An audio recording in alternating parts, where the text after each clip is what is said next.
Tidak semua pahlawan datang dengan jubah atau sorotan kamera. Sebagian dari mereka muncul dari tempat yang paling tidak terduga, mengenakan pakaian sederhana, dan membawa cerita yang mengubah cara kita melihat dunia. Ini adalah kisah tentang seorang petani kentang yang mengajarkan kepada para atlet profesional arti sesungguhnya dari kata bertahan. Pada tahun 1983, di Australia, sebuah perlombaan legendaris kembali digelar. Bukan sekadar maraton biasa, ini adalah Sydney to Melbourne Ultra Marathon.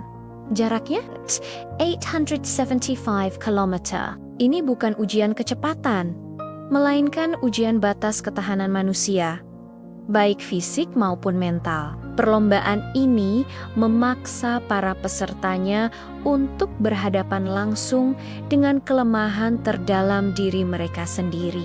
Di antara para atlet yang berbaris di garis start, ada satu sosok yang sangat kontras. Seorang pria berusia 61 tahun. Tubuhnya kurus, bahunya tidak lagi tegap, dan wajahnya terpahat oleh kerasnya matahari dan angin pedalaman. Ia tidak mengenakan seragam sponsor mewah atau sepatu lari berteknologi tinggi. Ia hanya memakai pakaian kerja biasa dan sepasang sepatu bot karet yang terlihat berat dan kaku. Namanya Cliff Young.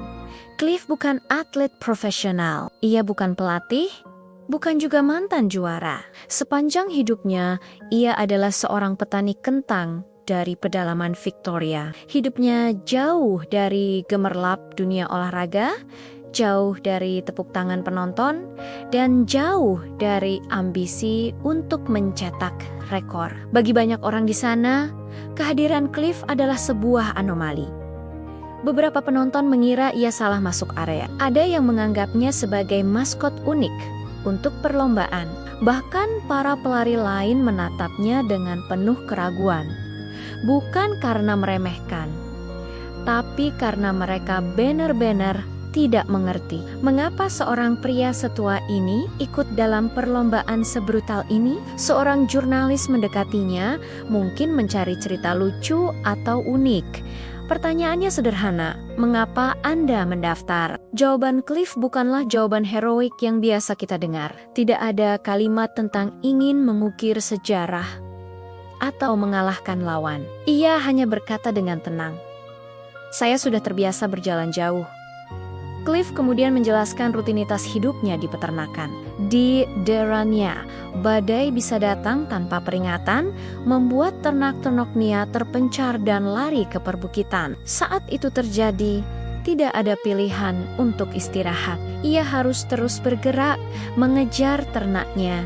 Kadang selama 2 atau 3 hari tanpa tidur. Pengalaman hidup inilah yang membentuk tubuh dan mentalnya, bukan untuk menjadi yang tercepat, tapi untuk menjadi yang paling lama bertahan. Ketika ditanya soal strategi, jawabannya sekali lagi terdengar naif bagi para ahli lari. "Saya akan terus bergerak," katanya. "Saya tidak akan berhenti untuk tidur." Beberapa orang yang mendengarnya tersenyum, yang lain tertawa kecil. Dalam dunia ultramaraton, tidur bukanlah kelemahan, melainkan bagian dari strategi. Para atlet profesional tahu betul kapan harus berhenti untuk memulihkan tubuh. Konsep lari tanpa henti dianggap mustahil dan berbahaya. Cliff tidak membicarakan strategi pemulihan itu, bukan karena ia bodoh, tapi karena hidup tidak pernah memberinya pilihan semewah itu. Perlombaan pun dimulai. Seperti yang diperkirakan, para pelari profesional langsung melesat ke depan. Ritme mereka terlatih, langkah mereka panjang dan efisien. Tubuh mereka seolah menyatu dengan aspal. Sementara itu, Cliff yang tertinggal jauh di belakang. Langkahnya pendek, gerakannya agak canggung dan tidak simetris.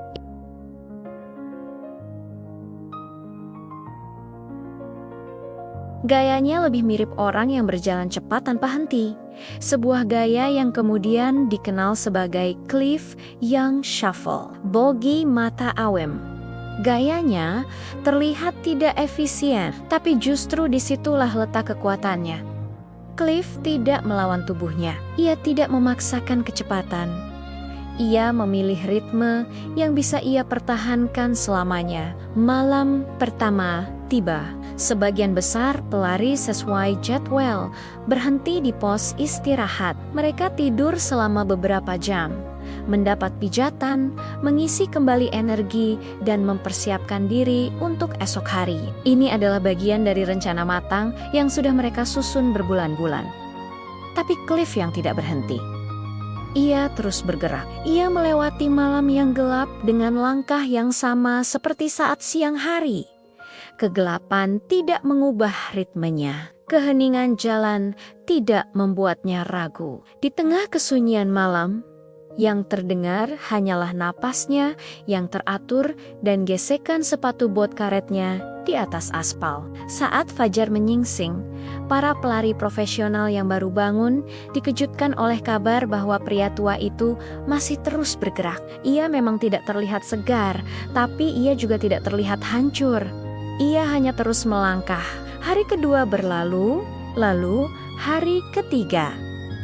Disinilah perlombaan yang sesungguhnya dimulai. Ini bukan lagi soal siapa yang paling cepat, tapi siapa yang paling mampu menahan gelombang kelelahan yang tak terhingga. Kurang tidur mulai menggerogoti konsentrasi para atlet. Otot-otot yang tadinya kuat mulai terasa seperti terbakar. Pikiran mereka mulai kabur. Setiap kali mereka berhenti untuk tidur, tubuh mereka terasa semakin berat untuk diajak bergerak lagi. Cliff, di sisi lain, tidak perlu memulai ulang mesin tubuhnya karena ia tidak pernah berhenti total. Kelelahan datang padanya secara bertahap, tidak menumpuk dan meledak sekaligus. Tubuhnya tidak pernah mengalami shock karena berhenti dan memulai lagi. Bukan karena ia lebih kuat secara fisik, tapi karena ia tidak memberi tubuhnya kesempatan untuk benar-benar runtuh. Memasuki hari keempat,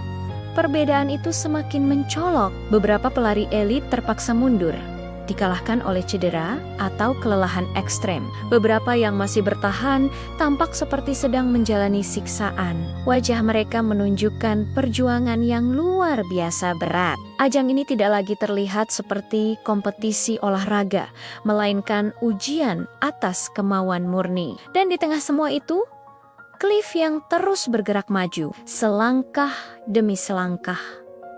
Ia tidak memikirkan peringkat. Ia tidak peduli pada rekor. Ia bahkan tidak sadar bahwa ia sedang merayap mendekati posisi terdepan. Fokusnya hanya satu, melangkah lagi, dan lagi, dan lagi. Dan kemudian pada hari kelima, sesuatu yang dianggap mustahil oleh semua orang akhirnya terjadi. Cliff Young, petani kentang berusia 61 tahun itu berada di posisi pertama. Berita ini menyebar seperti api. Para penonton mulai berkumpul di sepanjang rute. Media yang awalnya mengabaikannya kini berebut tempat. Menunggu dengan rasa tidak percaya, dunia olahraga mulai menyadari bahwa apa yang mereka anggap tidak masuk akal sedang terjadi di depan mata mereka. Ketika Cliff memasuki Melbourne, sambutan yang ia terima bukanlah sorakan meriah pada awalnya, melainkan keheningan yang penuh keterkejutan. Orang-orang seakan tidak percaya dengan apa yang mereka lihat. Ia menyelesaikan lomba dalam waktu 5 hari, 15 jam, dan 4 menit. Ia tidak hanya menang, ia memecahkan rekor sebelumnya dengan selisih hampir 2 hari penuh. Tidak ada selebrasi berlebihan, tidak ada pose kemenangan. Cliff hanya berdiri di garis finish terengah-engah, tampak sedikit bingung melihat reaksi orang-orang di sekitarnya. Ketika hadiah uang sebesar $10.000 Australia diserahkan kepadanya, Cliff sekali lagi melakukan sesuatu yang tidak terduga. Ia mengatakan bahwa ia tidak tahu ada hadiah uang. Ia mengikuti lomba ini murni karena tantangannya. Dengan tulus, ia kemudian membagikan seluruh hadiah uang tersebut kepada 5 pelari lain yang juga berhasil menyelesaikan lomba. Ia tidak datang untuk uang. Ia tidak datang untuk ketenaran. Ia datang karena cara hidupnya telah menyiapkannya untuk tantangan ini, jauh sebelum dunia olahraga menyadarinya. Kemenangan Cliff yang mengubah segalanya. Para ilmuwan olahraga mulai mempelajari gaya larinya yang unik. Cliff yang shuffle yang ternyata sangat efisien untuk jarak jauh. Para pelatih mulai mempertimbangkan ulang konsep tidur, ritme, dan efisiensi energi dalam ultramaraton. Dunia menyadari bahwa pendekatan yang tidak konvensional bukan berarti Salahiyah hanya belum dipahami. Namun, lebih dari sekadar teknik lari, kisah Cliff yang mengubah cara kita memandang potensi manusia. Kisahnya mengajarkan bahwa usia bukanlah batas mutlak, bahwa pengalaman hidup yang keras adalah bentuk latihan yang paling otentik dan seringkali diremehkan. Dan bahwa ketekunan yang sunyi, yang dilakukan tanpa pamrih, pada akhirnya bisa mengalahkan ambisi yang paling bising sekalipun. Cliff yang tidak pernah mencoba membuktikan bahwa ia lebih hebat dari siapapun. Ia hanya menunjukkan bahwa setiap orang punya cara dan ritme sendiri untuk mencapai garis finish. Dan terkadang, cara itulah yang justru akan mengubah aturan permainan selamanya. Terima kasih sudah menonton. Jika cerita ini menginspirasi Anda, jangan lupa untuk like,